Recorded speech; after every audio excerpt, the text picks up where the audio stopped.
live long and prosper. So in this video series, I'm going to be talking through the social justice elements of every episode of the original series of Star Trek.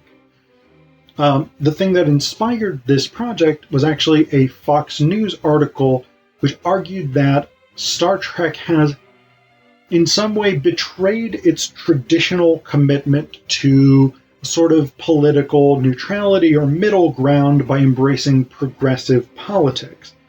In this series, we're going to see that Star Trek has always embraced progressive politics, and it's always been aspirational for social justice in various senses.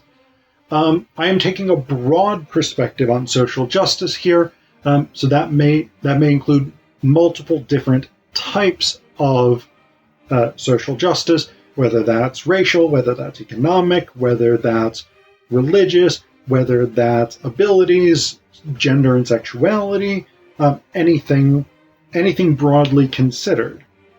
I will go through every episode. Some of the episodes I will interview fellow Trekkies and talk with them about it.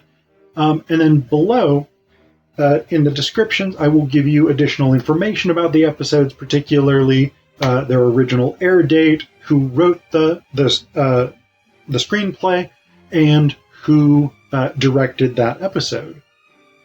I also want to dedicate this series to my dad, Michael Allen Zapkin. He was an OG Trekkie from back in the day, and it was watching the original series with him that I came to love Star Trek.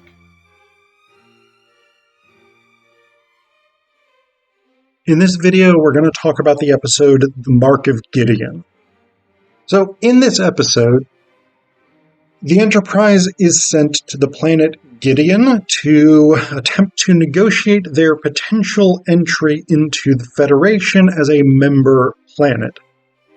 This is complicated by the fact that the Gideonites are reluctant to allow any contact between their planet and the people of their planet and the outside universe.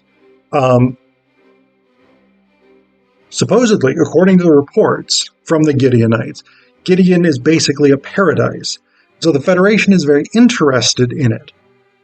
But the Gideonites don't want anyone to come down.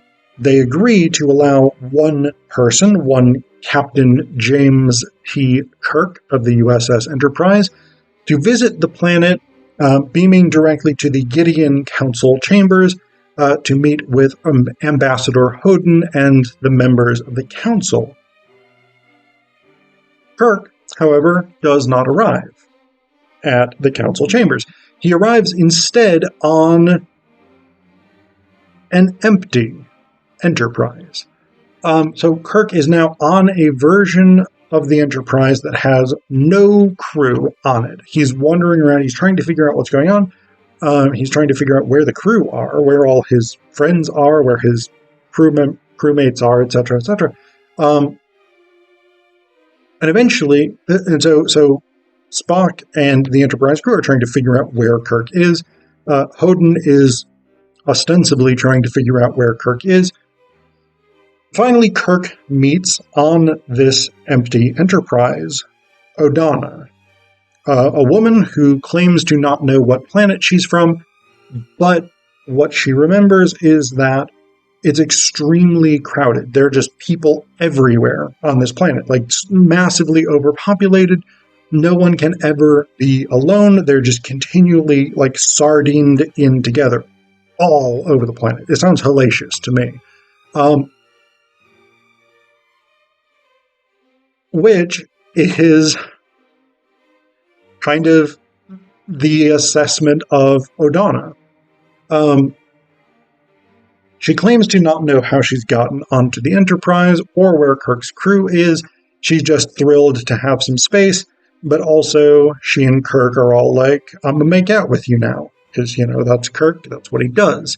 You put a woman in proximity to him and he's making out with her. It is what it is. So there's a bunch of tension. Spock wants to go down to Gideon and conduct a search for Kirk, Ambassador Hodin's like, no more people coming down to Gideon. Also, your captain is lost. We can't do this again. This is craziness. Eventually, Ambassador Hodin agrees to allow his deputy to be beamed up to the Enterprise and then back down to test whether the transporter works. Here's the fatal flaw in their plan. Because the transporter coordinates that they're given to beam this deputy up are not the transporter coordinates they were given to beam Kirk down to.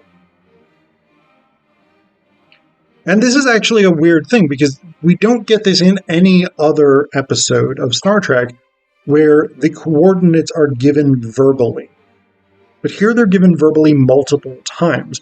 Normally you just transmit the coordinates to the transporter, presto changeo, you're in the right spot. But here it's done verbally a number of times, and that is, of course, so that we, the audience, can say, hey, fucking, that's not the same set of coordinates you gave before. Spock, of course, immediately figures this out, and so he defies Starfleet orders to not transport down to Gideon. He goes down to Gideon, down to the empty Enterprise. While this is happening, O'Donnell has started to get sick. Kirk is, of course, concerned about her, but then Ambassador Hodin and some Gideonites show up, and they're like, yeah, we'll take her from here. And Kirk's like, we've got to fucking get her some medicine and shit. And they're like, no, we don't. This is the whole thing. So Gideon is so overrun with people. They are so dedicated to the principle that life is precious and must be preserved, and they have no natural diseases, bacteria, viruses, any of that kind of stuff. And so they've got incredible longevity, they've got a high birth rate, they have filled all the space. There is no more space on Gideon for jamming more people in there. And so what they want is some disease. They want to bring in some outside diseases and basically allow them to sort of decimate the population somewhat so that the planet is not this hellacious, overcrowded sardine can of misery.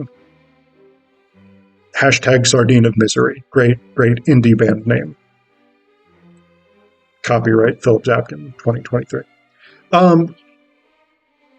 So basically, O'Donnell, who's Ambassador Hodin's daughter, has volunteered for this mission to get a disease and presumably die from it, in order to sort of show young Gideonites that they too can get a disease and die from it, thereby decreasing the population and making everybody who's not dead better off. This is the plan. So, Spock shows up on the fake Enterprise. He finds Captain, he finds O'Donnell, he finds Hodin, and basically Kirk and Spock are like, we're going back to the proper Enterprise now. We're going to medicine this chick up. She's not going to die. Sucks to your Asmar. Hodin's not thrilled with this, but what O'Donnell now realizes is because she's had this disease, though that the antibodies or whatever it is are in her system, and so she can spread the disease, because they were just going to keep Kirk around and basically pump him for disease microbes. That was their plan, or whatever, I don't know, from science, as you can tell. That was their plan, though. We're just going to hope the Federation's chill with it if Kirk just never shows back up, and we'll just keep him here and, keep exposing people to him and his blood with this disease. So,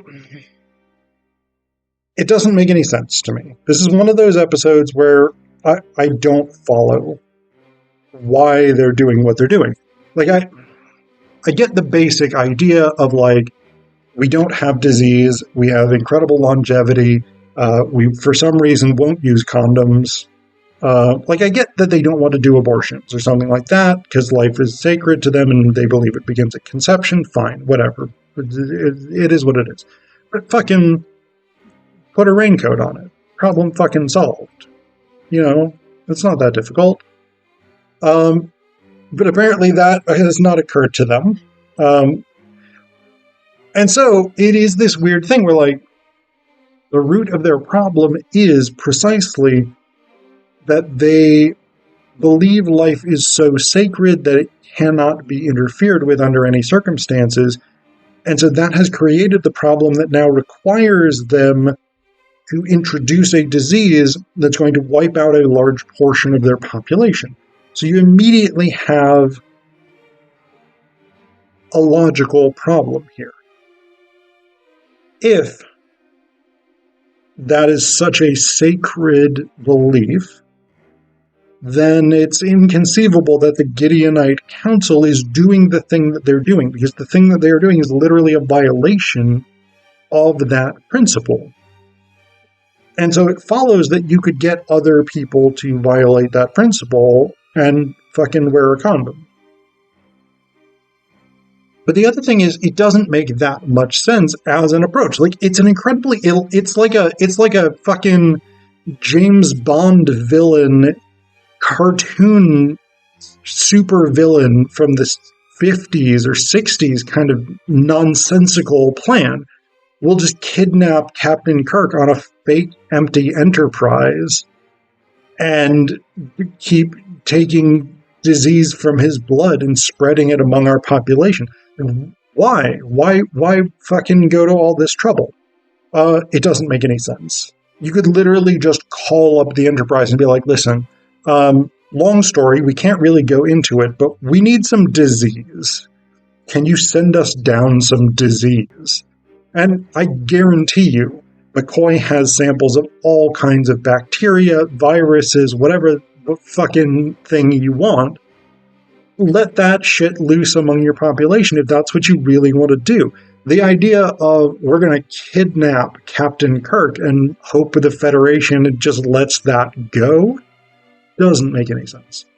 So, this is a kidnapping. Straight up. There's no real question about this. They are holding Kirk against his will. They did not consult him about this. They intend to use his body, basically, without his consent. Human trafficking is essentially what we've got here. He's not trafficked in the sense of being moved from place to place against his will, but he is trafficked in the sense of he's being detained against his will in a place that he does not want to remain, with the intention that they are going to use his body for their own purposes. Talked about human trafficking before in some of the episodes. Mudd's Women, for instance, I think we talked about human trafficking. There's a few others where this comes up as a thematic. This one is a particularly interesting one because there is a phenomenon that I don't think existed in 1969 when this episode came out.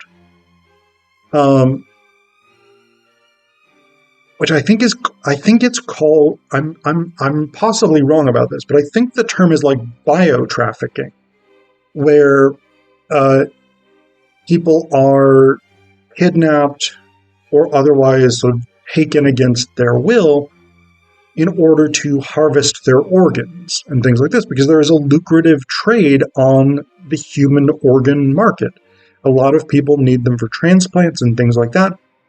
Many more people need them than there are organs available. Incidentally, you should become an organ donor. Sign the fucking thing on the back of your driver's license if you're in the U.S.